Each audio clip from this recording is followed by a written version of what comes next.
Hello investors, स्वागत है आपका हमारे चैनल शेयर मार्केट में। बात करेंगे रिलायंस पावर, रिलायंस इंफ्रा और रिलायंस कम्युनिकेशन के बारे में। कम्युनिकेशन के रिजल्ट भी आने वाले हैं तो उसके भी कवर करेंगे। तो फिलहाल इन स्टॉक्स के बारे में बात करते हैं कि यहाँ पर लगातार गिरावट देखने के लिए मिल रही है। तो अब हमें क्या करना चाहिए अगर आपके पास ये शेयर है। तो वीडियो को शुरू करते हैं, उससे पहले अगर चैनल पर नए हैं तो सब्सक्राइब करके बेल आइकन को जरूर दबाइएगा। देखिए यहाँ पर आपको अगर रिलायंस पावर की बात करें तो गिरावट देखने के लिए मिल रही है, इंफ्रा में गिरावट है और यहीं पर रिलायंस कम्युनिकेशन में भी गिरावट है। सबसे पहले बात करते हैं रिलायंस पावर के बारे में। देखिए अगर हम पिछले एक मंथ का चार्ट निकाल लें तो कंपनी ने आपको 83% के रिटर्न दिए। 6 मंथ में आपको यहाँ पर 330% के रिटर्न देखने के लिए मिले। और मैक्स चार्ट निकालें तो ये स्टॉक अपने ऑल टाइम लो के पास ट्रेड कर रहा है।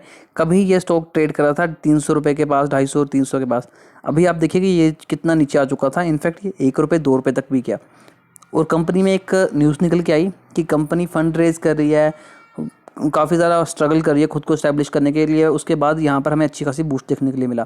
तो अक्सर ये चीज़ें आराम से हमें देखने के लिए मिलती हैं। उसके पीछे रीज़न क्या होता है कि जब भी कोई ऐसी न्यूज़ आती है ना तो जो ट्रेडर्स हैं ना वो एक्टिव हो जाते हैं और वो क्या करते हैं कि इस न्यूज़ का फ़ायदा उठा के ऐसे शेयर में इन्वेस्टमेंट करते हैं। उसके बाद उस शेयर में बूस्ट आता है, क्योंकि अगर कोई न्यूज़ आई है, पॉजिटिव न्यूज़ है, तो ऑब्वियस है कि उस स्टॉक में हमें रैली देखने के लिए मिलेगी। तो यहाँ पर वो क्या करते हैं, पोजीशन बना लेते हैं, एक अच्छी खासा अमाउंट लगा के पोजीशन बना लेते हैं। और जैसे ही उनको 20-30% रिटर्न देखने के लिए मिलता है उसके बाद वो उस स्टॉक से बाहर आ जाते हैं, क्योंकि उनको पता है कि इसका अभी तक इतनी फ्यूचर इतना ब्राइट नहीं है। कंपनी ने अभी जैसे पीछे Q4 के रिजल्ट निकाले थे तो उसमें एक चीज़ देखने के लिए मिली है कि कंपनी ने प्रॉफिट शो करा है। जैसे ही कंपनी का प्रॉफिट शो हुआ, कंपनी में बहुत ज़्यादा इन्वेस्टमेंट होनी शुरू हो गई। तो इसमें से मेजोरिटी ऑफ लोगों ने जो इन्वेस्टमेंट करी थी वो करी थी सिर्फ एक अपनी पोजीशन बनाने के लिए, और वहाँ से उन्होंने अच्छे रिटर्न भी कमाए। लेकिन मेजोरिटी में देखा जाए तो ये स्टॉक में अभी भी बहुत कमी है और इसे वापस से उस लेवल तक जाने के लिए टाइम लगेगा। अब जैसे यहाँ पर प्रॉफिट बुकिंग होनी शुरू हुई, स्टॉक नीचे आना शुरू हो गया।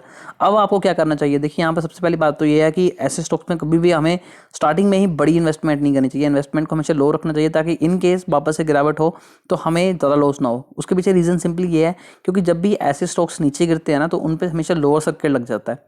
और जब भी लोअर सर्किट लगता है, क्योंकि मार्केट में पहले ही इतना फियर है इन स्टॉक्स को लेके, ऊपर से जिन्होंने होल्ड करने के बारे में सोचा था उन्हें भी फियर हो जाता है और वो भी बेचना शुरू कर देते हैं और उसमें लोअर सर्किट लग जाता है क्योंकि हमें बायर मिलता नहीं है। तो यहीं पर इन केस में भी ये हो रहा है। अब यहाँ पर ये लोअर सर्किट कितने टाइम तक चलेगा तो ये कहना मुश्किल है, लेकिन ये शायद और ज़्यादा लंबा चल सकता है। तो एक तो ये है कि आप हमेशा रोज़ ट्राई कीजिए उससे सेल करने की। लेकिन यहाँ पर अभी भी कंपनी में नई फ्रेश बैंक के बारे में तो बिल्कुल भी सोचना गलत हो जाएगा, क्योंकि यहाँ पर देखिए अभी भी कंपनी ने बहुत ज़्यादा स्ट्रगल करना है। इसमें शायद आपको अच्छे रिटर्न देखने के लिए मिले, लेकिन उसमें टाइम लग सकता है। और अगर बात करें हम आज के लास्ट स्टॉक रिलायंस कम्युनिकेशन के बारे में, तो आज इनके रिजल्ट आते हैं। अगर कंपनी के रिजल्ट यहाँ पर थोड़े से पॉजिटिव आते हैं, कंपनी थोड़ा सा प्रॉफिट शो करती है, तो शायद इसमें हमें लोअर सर्किट टूटता हुआ देखने के लिए मिले। लेकिन फिर भी अभी भी ये स्टॉक काफ़ी ज़्यादा रिस्की हैं। इनमें अभी फंड रेज की बात हुई है, फंड रेज होगा, कंपनी उसे यूटिलाइज़ करेगी, कंपनी उसे कहाँ कहाँ यूटिलाइज़ करती है और कैसे उसको अच्छी तरह से यूज़ करके अपने मार्केट कैप को इंक्रीज़ करती है, नए एसेट्स लेती है, बिल्डिंग्स बनाएगी, क्या काम करेगी, उसके बारे में हमें कोई भी ज़्यादा इन्फॉर्मेशन नहीं है। तो उस चीज़ को जब तक हमारे क्लियर नहीं हो जाता कि कंपनी अपने पैसे को कैसे यूटिलाइज़ करिए, कंपनी की मैनेजमेंट कैसी है, तब तक हमें उसमें इन्वेस्टमेंट नहीं करनी चाहिए। अनिल अंबानी ने पहले भी काफ़ी ज़्यादा फ्रॉड किए हैं, काफ़ी ज़्यादा लॉसेज हुए हैं, जिसकी वजह से आज इनकी कंपनी ज़ीरो हो चुकी हैं। तो यहाँ पर अगर ये अपने आप को सुधारते हैं और वापस से स्ट्रगल करते हैं तो शायद आने वाले टाइम में कुछ रिटर्न देखने के लिए मिले। तो यहाँ पर बड़ी इन्वेस्टमेंट करना बेवकूफ़ी हो जाएगी। अभी भी मौका है। अगर आपने यहाँ पर इन्वेस्टमेंट करने के बारे में सोचा तो अपनी इन्वेस्टमेंट को मिनिमम रखिएगा ताकि लॉस ज़्यादा ना हो। बाकी जैसे जैसे Q2 के रिजल्ट आते हैं उस पर ट्रैक करते रहिए। एनुअल रिपोर्ट आएंगी इनकी, उसको देखिए। अगर कंपनी रेवेन्यू शो कर रही है तो आप इसमें इन्वेस्टमेंट कीजिए, आपको अच्छे रिटर्न देखने के लिए मिल सकते हैं, अदरवाइज बिल्कुल भी नहीं। तो अभी के लिए दोस्तों इतना ही। अगर आपकी कोई क्वेरी है इन शेयर्स को लेकर तो आप कमेंट कर सकते हैं। हमारी कोशिश होगी कि आपको एक जेन्युइन आंसर दे सके।